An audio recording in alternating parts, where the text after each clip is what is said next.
Assalamualaikum warahmatullahi wabarakatuh. Perkenalkan, nama saya Salsa Melia Zahra dengan nomor induk mahasiswa 2009 06500001. Di sini saya akan mempresentasikan materi yang telah diajarkan dalam mata kuliah Ekonomika Pembangunan 2. Adapun materi pertama yaitu kemiskinan.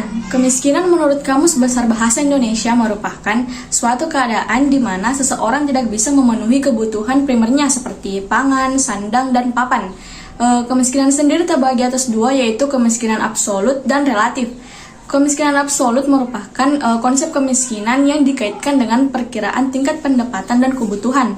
Konsep ini dimaksudkan untuk menentukan tingkat pendapatan minimum yang cukup untuk memenuhi kebutuhan fisik terhadap makanan, pakaian, dan perumahan untuk menjamin kelangsungan hidup. Yang kedua yaitu kemiskinan relatif, yang mana kemiskinan ini bersifat dinamis sehingga kemiskinan akan selalu ada. Adapun indikator kemiskinan yaitu terbagi atas tiga, yaitu yang pertama tingkat konsumsi beras, tingkat pendapatan, dan indikator kesejahteraan.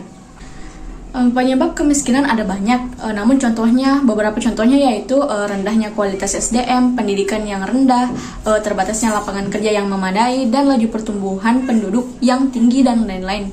Lingkaran perangkap kemiskinan atau the vicious cycles yaitu suatu rangkaian kekuatan-kekuatan yang saling mempengaruhi satu sama lain sedemikian rupa sehingga menimbulkan keadaan di mana suatu negara akan tetap miskin dan akan mengalami banyak kerusakan untuk mencapai tingkat pembangunan yang lebih tinggi. Publikasi UN 1961 yang berjudul International Definition and Measurement of Levels of Living, an Term Guide, yaitu ada 9 komponen kesejahteraan. Yang pertama yaitu konsumsi, makanan dan gizi, kesehatan, pendidikan, kesempatan kerja, perumahan, jaminan sosial, sandang, rekreasi, dan kebebasan. Strategi kebijakan untuk mengurangi kemiskinan yaitu pertama pembangunan pertanian, pembangunan SDM, dan peranan LSM.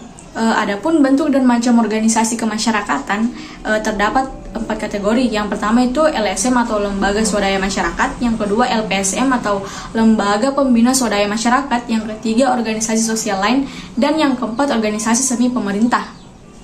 Pengaruh langsung pertumbuhan penduduk terhadap kesejahteraan dikemukakan oleh R.L. Nelson dan H. Lipston, yang mana terbagi atas dua, yaitu dalam jangka pendek, di mana pertumbuhan penduduk di negara berkembang menyebabkan tingkat kesejahteraan masyarakat telah mengalami perbaikan yang cukup berarti.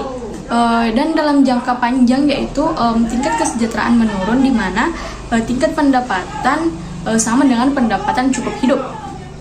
Pengaruh pertumbuhan penduduk terhadap faktor-faktor penentu dalam pembangunan yaitu terbagi atas yang pertama itu mengurangi jumlah tabungan yang diciptakan anggota masyarakat. Yang kedua yaitu corak penanaman modal lebih banyak untuk pendidikan dan sarana sosial. Yang ketiga itu pemerataan pendapatan terjadi jurang antara golongan masyarakat. Yang keempat itu strategi pemulihan teknologi yang akan digunakan, dan yang kelima itu mempercepat kenaikan produksi barang makanan, dan yang terakhir yaitu perkembangan ekspor dan impor. Adapun materi yang kedua yaitu mengenai pertumbuhan penduduk dan populasi. Pertumbuhan penduduk merupakan perubahan populasi sewaktu-waktu dan dapat dihitung sebagai perubahan dalam jumlah individu dalam sebuah populasi menggunakan per waktu unit untuk pengukuran. Sedangkan populasi sendiri memiliki arti yaitu seluruh jumlah orang atau penduduk di suatu daerah. Bagaimana cara menghitung populasi yaitu dengan cara angka kelahiran dikurang dengan angka kematian. Apakah populasi dapat dianggap sebagai ancaman dalam pembangunan? Tingkat populasi yang tinggi bisa saja membawa dampak yang positif, seperti meningkatkan inovasi kerja, meningkatnya produksi, meningkatnya jumlah sumber daya manusia, dan lain-lainnya.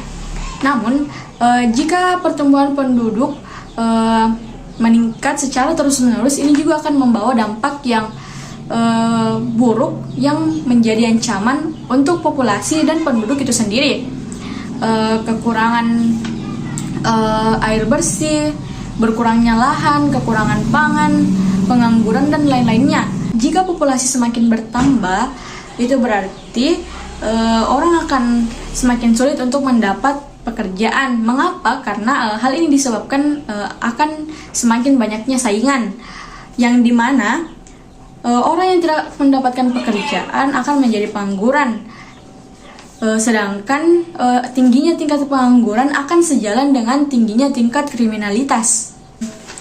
Orang tua pada zaman dahulu meyakini bahwa banyak anak akan membawa banyak rezeki pula. Namun seiring dengan berjalannya waktu, pernyataan tersebut sudah kurang relevan untuk orang-orang tua yang di zaman sekarang, orang yang menjadi orang tua zaman sekarang. Menurut mereka, banyaknya anak akan membuat mereka harus bekerja lebih keras lagi. Mengapa?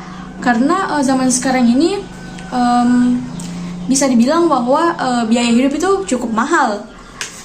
Begitu, bahkan beberapa pasangan suami istri sekarang ini sudah memutuskan untuk tidak memiliki anak, atau istilahnya yang lebih dikenal sekarang itu child free.